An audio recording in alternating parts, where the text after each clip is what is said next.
Imagine un été où l'imagination suffisait à créer des mondes entiers.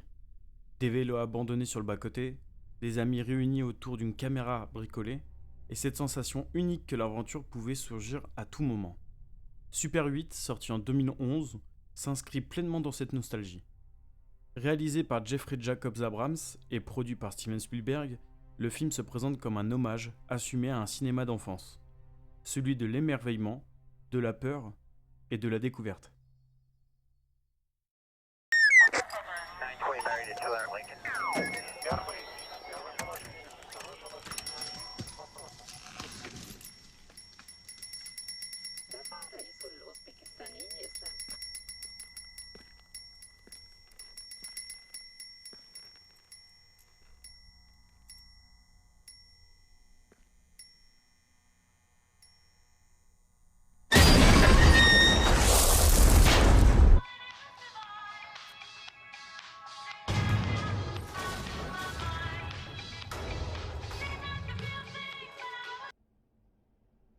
L'histoire se déroule en 1979 dans une petite ville industrielle de l'Ohio.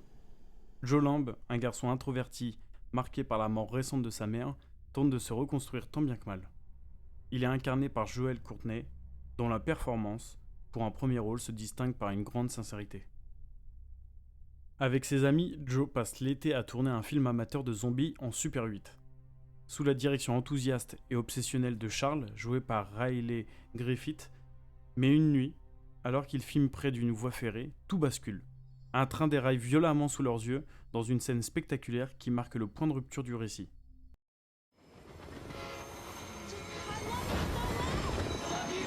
Guys, watch out! Joe, what the hell are you?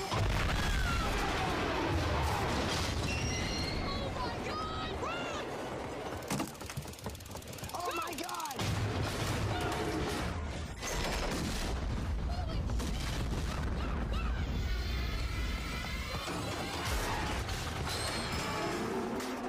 Alice! Joe, let's go! We gotta go! Big boy, are we alive?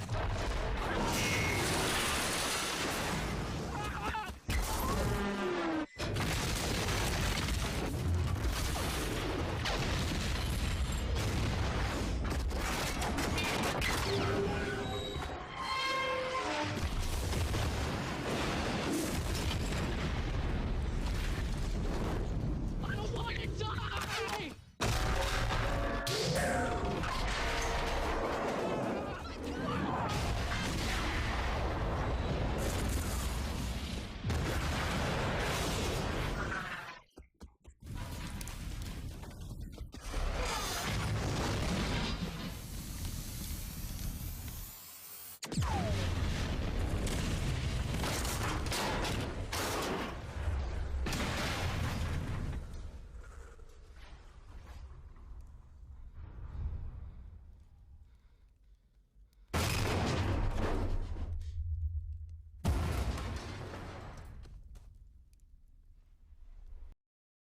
Dès lors, des phénomènes étranges frappent la ville.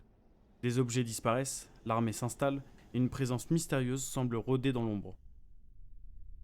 Parmi ce groupe d'enfants, Alice Dennard occupe une place centrale. Elle est interprétée par Elle Fanning, dont la prestation apporte une profondeur émotionnelle remarquable.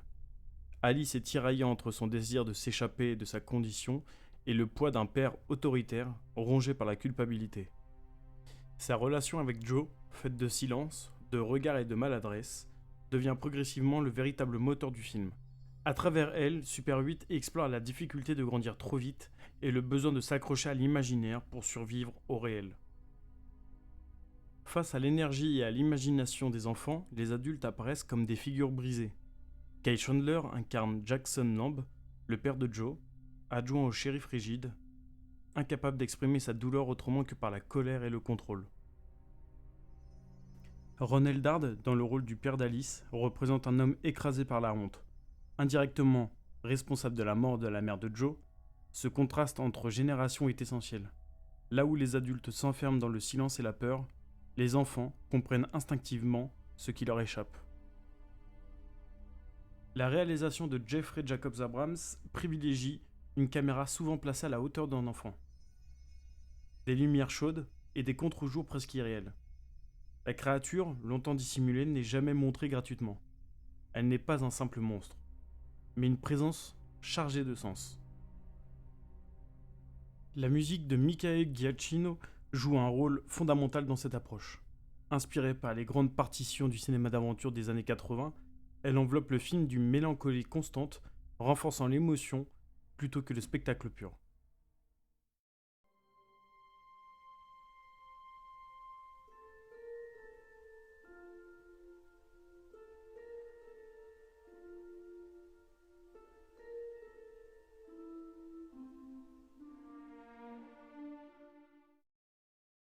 Super 8 bénéficie d'un budget estimé à environ 50 millions de dollars, un montant raisonnable pour une production hollywoodienne, mais utilisé avec intelligence. Les décors, les effets spéciaux et la reconstitution de la fin des années 70 participent à une immersion crédible et chaleureuse. Dès le départ, le projet se voulait original, sans s'appuyer sur une franchise existante. Un pari audacieux dans une industrie de plus en plus dominée par des suites et les univers étendus. À sa sortie, Super 8 rencontre un succès commercial important. Le film rapporte plus de 260 millions de dollars au box-office mondial, confirmant l'intérêt du public pour des récits originaux mêlant science-fiction, aventure et émotion.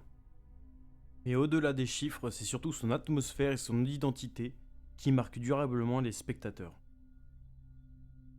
Les références à E.T., les Goonies ou Rencontres du troisième type sont évidentes. Pourtant, Super 8 ne se contente pas de copier ces modèles.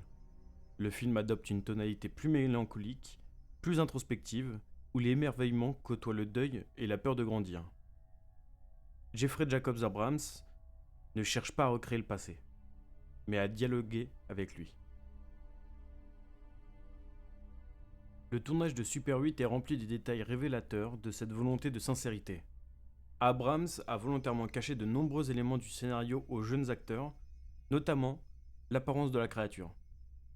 Lors de la scène du déraillement de train, leurs réactions sont donc en grande partie authentiques, captées sur le vif.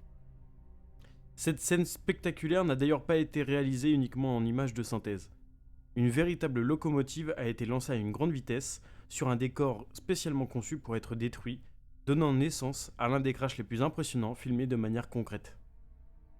Le film de zombies tourné par les enfants a lui aussi été pensé comme un véritable court-métrage autonome, avec ses maladresses, son humour involontaire et ses faux raccords. Le voir entièrement pendant le générique de fin agit comme une récompense et un clin d'œil affectueux pour tous ceux qui ont déjà filmé leur ami par pur plaisir. Steven Spielberg, producteur du film, a volontairement pris du recul, laissant Abrams une liberté totale, une confiance rare qui a permis au film de trouver sa propre identité. Et enfin, Super 8 est profondément personnel. Le scénario s'inspire directement de l'enfance de Abrams, lorsqu'il tournait ses propres films amateurs en Super 8. La caméra qui donne son titre au film devient ainsi le symbole même de la naissance d'une vocation. Toutes ces anecdotes révèlent une chose essentielle. Super 8 n'a jamais été pensé comme un simple film de science-fiction. Chaque choix, chaque détail vise à retrouver une émotion sincère, presque oubliée. Celle d'un cinéma fait avec le cœur avant d'être fait avec des effets. Et c'est précisément pour ça que Super 8 continue de résonner aujourd'hui. Au-delà du monstre, des explosions et du mystère, Super 8 parle d'un moment fragile, celui où l'enfance bascule. Grandir, c'est apprendre à laisser partir ce qui nous rassurait. La caméra Super 8 devient alors bien plus qu'un objet nostalgique, elle est le dernier lien entre le jeu et la réalité, entre l'innocence et l'âge adulte. Plus de 10 ans après sa sortie, Super 8 reste une œuvre imparfaite, mais profondément sincère. Un film qui choisit l'émotion plutôt que la surenchère, le souvenir plutôt que le spectaculaire. Et peut-être que sa plus grande réussite est là.